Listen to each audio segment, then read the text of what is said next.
दिल्ली के दिल में, जहां आधुनिकता की चकाचौंध के बीच छुपा है एक ऐसा रहस्य जिसे जानने की हिम्मत बहुत कम लोग कर पाते हैं।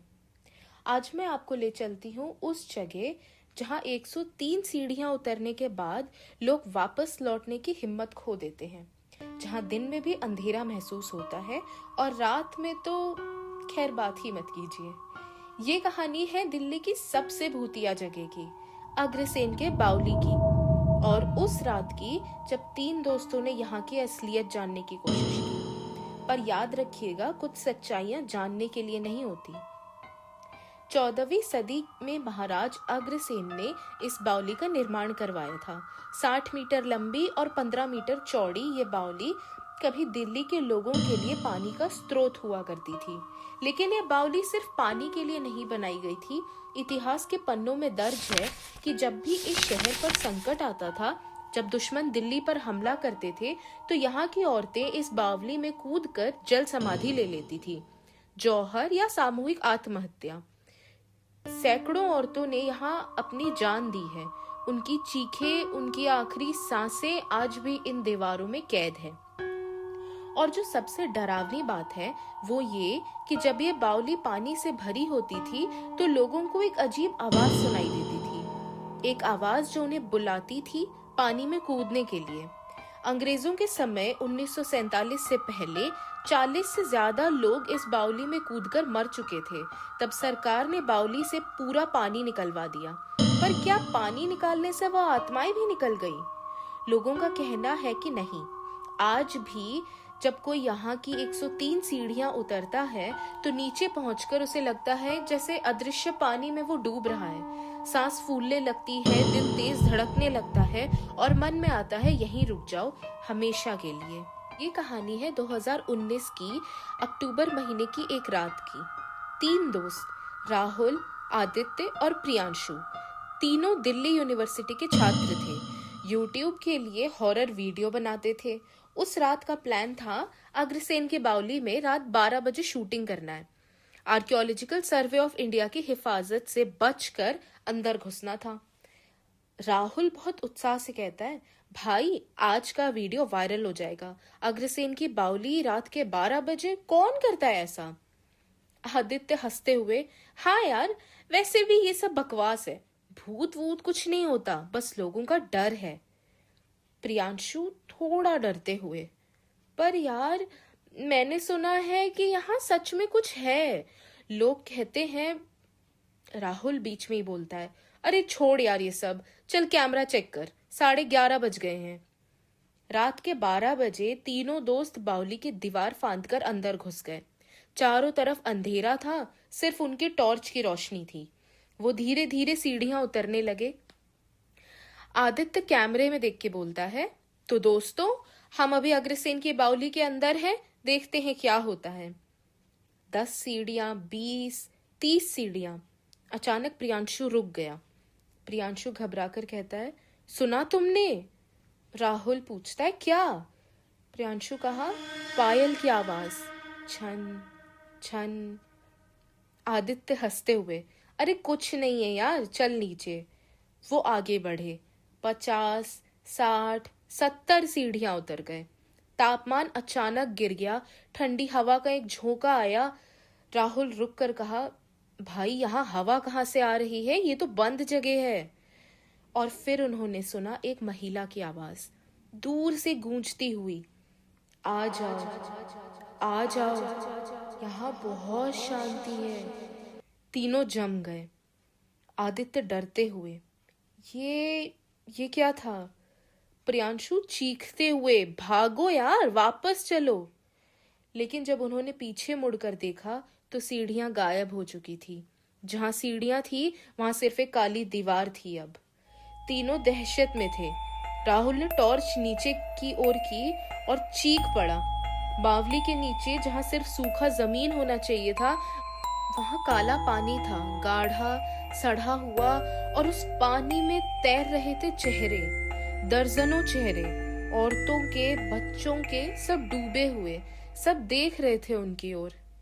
राहुल चीखते हुए कहा, नहीं नहीं, ये सच नहीं हो सकता। अचानक एक हाथ निकला पानी से, फिर दूसरा, फिर तीसरा।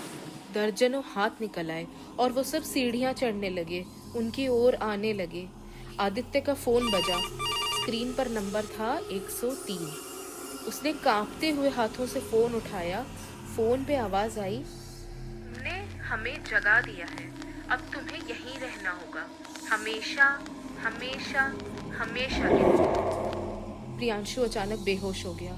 राहुल ने उसे पकड़ा, लेकिन उसकी त्वचा बर्फ की तरह ठंडी थी। आदित्य ने कैमरा फेंक दिया और दोनों दोस्तों को लेकर भागने की कोशिश की, लेकिन कोई रास्ता नहीं था।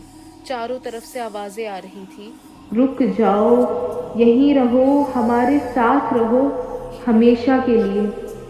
और तभी प्रियांशु की आंखें खुली, लेकिन वो उसकी आंखें नहीं थी, वो पूरी तरह सफेद थी।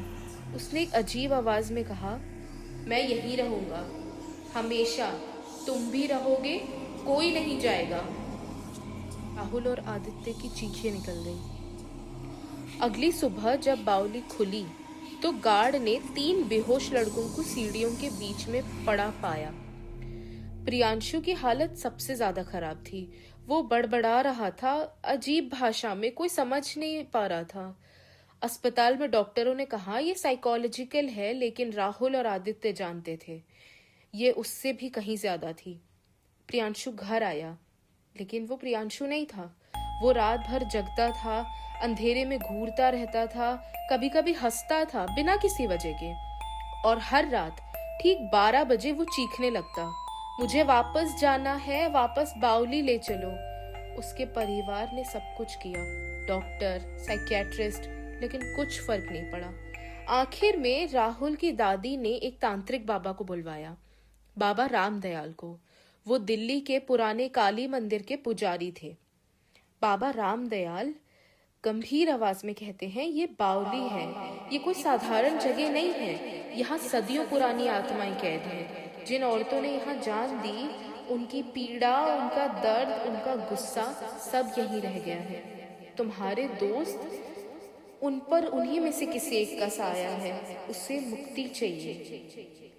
बाबा ने कहा, एक ही रास्ता है, प्रियांशु को वापस बावली ले जाना होगा, वहां उस आत्मा को मुक्त कराना होगा।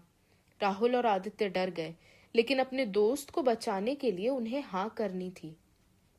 उस रात फिर से वो 3 बावली गए, इस बार बाबा रामदयाल के साथ।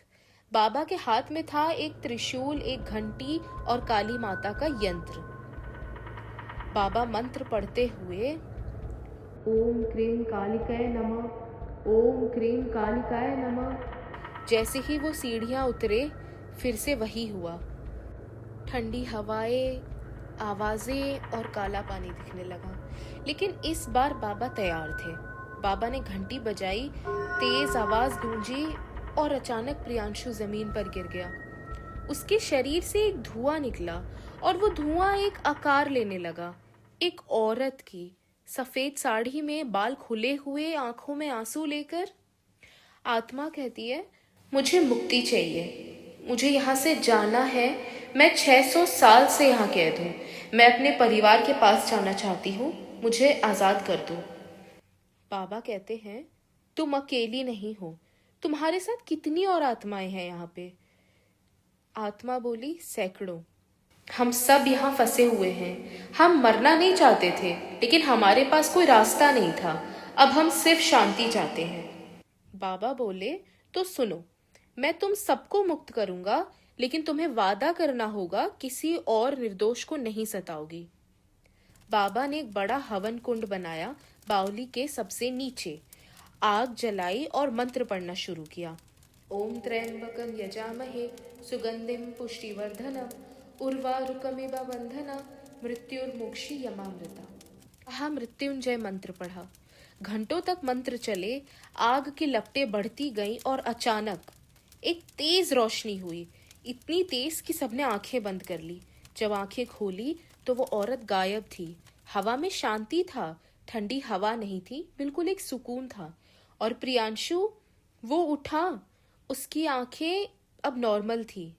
प्रियांशु बहुत कमजोर आवाज में, मैं कहाँ हूँ, राहुल रोते हुए कहा, तू वापस आ गया यार, तू ठीक है। बाबा राहत की सांस लेते हुए कहते हैं, ये आत्मा मुक्त हो गई है, लेकिन याद रखना ये बावली अभी भी खतरनाक है। अभी भी बहुत सी आत्माएं यहाँ हैं। सबको मुक्त करने के लिए एक बड़ा महायज्ञ चाहिए, वो मेरे बस की बात नहीं है। उस रात के बाद तीनों दोस्तों ने कसम खाई कि वो कभी किसी भूतिया जगह नहीं जाएंगे। प्रियांशु ठीक हो गया, लेकिन आज भी जब वो अग्रसेन की बावली के पास से गुजरता है, उसे वो आवाज सुनाई देती है, वापस आ जाओ, वापस आ जाओ। और अग्रसेन की बावली आज भी वहीं खड़ी है, दिल्ली के बीचों बीच। पर्यटक आते हैं, फोटो खींचते हैं और चले जाते हैं, लेकिन कुछ लोग जो 103 सीढ़ियां पूरी उतरते हैं, उन्हें महसूस होता है कुछ है यहाँ, कुछ ऐसा जो नहीं दिखता लेकिन है। और अगर आप कभी वहां जाओ तो याद रखना, सीढ़ियां गिनना मत, अकेले नहीं जाना है, और सबसे जरूरी, अगर कोई आवाज बुलाए तो रुकना मत। ये कहानी वास्तविक घटनाओं से प्रेरित है। अग्रसेन की बावली में रात में जाना मना है। कृपया अपनी सुरक्षा का ध्यान रखें। और अगर आपको ये कहानी पसंद आई तो डर एक्सप्रेस को लाइक, शेयर और सब्सक्राइब करें।